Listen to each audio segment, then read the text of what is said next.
আপা কোথায় যাবেন?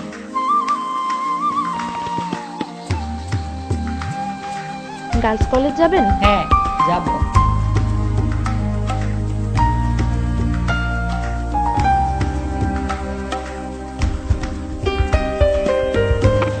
ছেলেটিকে তো পরিচিত বলে মনে হচ্ছে, কোথায় যেন দেখেছি। আরে, এটা তো সেই জুনায়েদ যার সাথে ক্লাস 4 পর্যন্ত পড়েছি। তুমি কি আমায় চিনতে পেরেছো? হ্যাঁ, জুনায়েদ, কেমন আছো তুমি? ভালোই। তুমি কি আর পড়াশোনা করোনি? না। করবে না? আপা ডান দিক দিয়ে যাব না মেইন রোড দিয়ে যাব? আশ্চর্য তো, বললো আমাকে চিনতে পেরেছে, অথচ কথা বলছে আপনি করে। তুমি কি আমায় চিনতে পেরেছো? বলো তো আমার নাম কি? নীলা।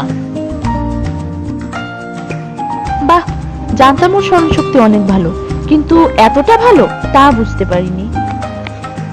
ছেলেবেলায় যখন একসাথে পড়েছি তখন কত দুষ্টুমি করতাম, কত মারামারি করতাম।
কলেজ গেটে এসে পড়েছি।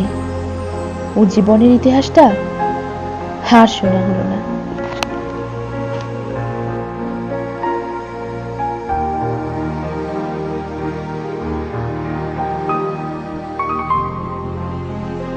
আপনি দাঁড়ান, আমি ভাঙতে নিয়ে আসছি।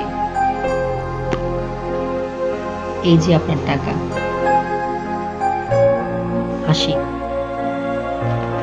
জানি, দু একদিনের মধ্যেই আমি জুনাইদের কথা ভুলে যাব। হয়তো আবার কোনো একদিন ও রিক্সায় চড়া হবে, তখন আবার চেহারা মনে পড়বে, নাম মনে পড়বে না, কিন্তু আমাকে সে ঠিকই মনে রাখবে। তবে সম্বোধন করবে আপা বা আপনি বলে। শুধুমাত্র সামাজিক অবস্থা আর আর্থিক বৈষম্যের কারণে ছোটবেলার মতো সে আমাকে আর নাম ধরে ডাকতে পারবে না। এটাই নাকি নিয়ম।